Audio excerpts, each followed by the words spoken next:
Howdy friends and welcome to Screen Rant. I'm Greg Elliott, and The Mandalorian's getting better and better and keeps dropping in even more Star Wars Easter eggs that reference all three trilogies. Now normally I do a little recap of the episode here, but this one's got so much going on that I'm just going to assume that you've seen it and get straight into the Easter eggs, and fair warning, plenty of spoilers ahead.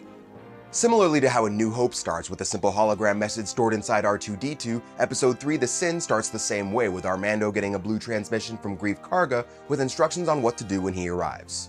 And then when the Mandalorian lands and gets off his ship, we briefly see a quad jumper behind him, which first appeared in The Force Awakens. It's the ship that Rey and Finn are running to before it gets blown up by TIE fighters, which is what brings them to take the Millennium Falcon instead.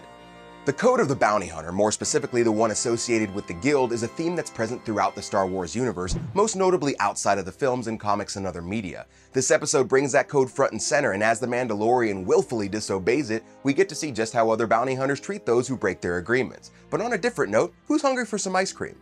A lot of extremely minor Star Wars characters have attained cult status over the years, and one of the most obscure is Willrow Hood, a resident of Cloud City who is forced to evacuate in The Empire Strikes Back. He's only on screen for like a second, carrying what appears to be an ice cream maker, but in this episode we finally got to see what that thing really is. It's called a Camtono, and it's basically a safe, so there's no wonder why he was holding onto that thing so tight.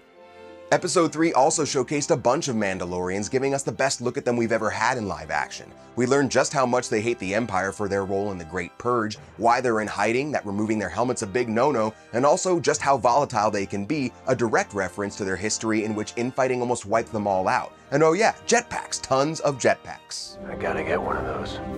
And if you thought that Paz Vizsla, the heavy infantry Mandalorian, sounded familiar, that's because director Jon Favreau provided his voice, although Tate Fletcher is the guy in the suit. This is also likely a nod to Pre Vizsla in the Clone Wars, who Favreau also did the voice for, and that last shot was very Iron Man-esque, which Favreau directed, or it could very well be a reference to The Rocketeer, which was directed by Joe Johnston, who just so happened to do the early concept art for Boba Fett.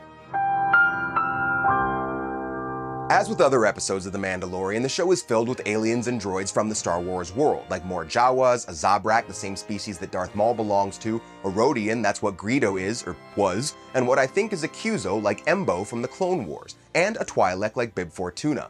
Karga does also mention the Twi'lek heating baths at one point, and we do see Amon Calamari as the Mandalorian's next bounty. Let's just hope that that job's not a trap. As far as droids go, we see a bunch of R-Unit astromech droids, a bug-eyed 3B6 unit like the one that we saw in the Sandcrawler in Episode 4, as well as an ITO interrogation droid like the one the Empire used to torture Leia in A New Hope as well. Thankfully, Armando managed to shoot it down before it did any damage to him or Baby Yoda.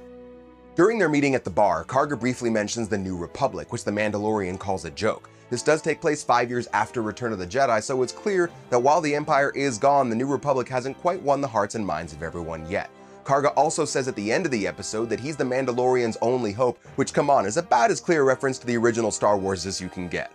We also caught a few other little things, like whatever that thing is they used in Episode 4 to brace the trash compactor, and a mention of spice, the drug that's mined at the spice mines of Kessel, where 3PO definitely does not want to go in A New Hope. There's also a brief nod to John Williams' score during the big fight scene, and what looks to be another classic Western reference to A Fistful of Dollars, where Greef Karga survives getting shot by some conveniently placed metal. And maybe the craziest thing of the whole episode is that the first shot fired by a stormtrooper in this show didn't actually miss. It got Armando in the shoulder, so I guess these troopers actually got some training. Alright guys, I think that's it for this round. Let us know if we missed anything, and please make sure to come back next week for more Easter eggs in Episode 4. I'm Greg Elliott, thanks for watching, and I'll see you next time. Peace.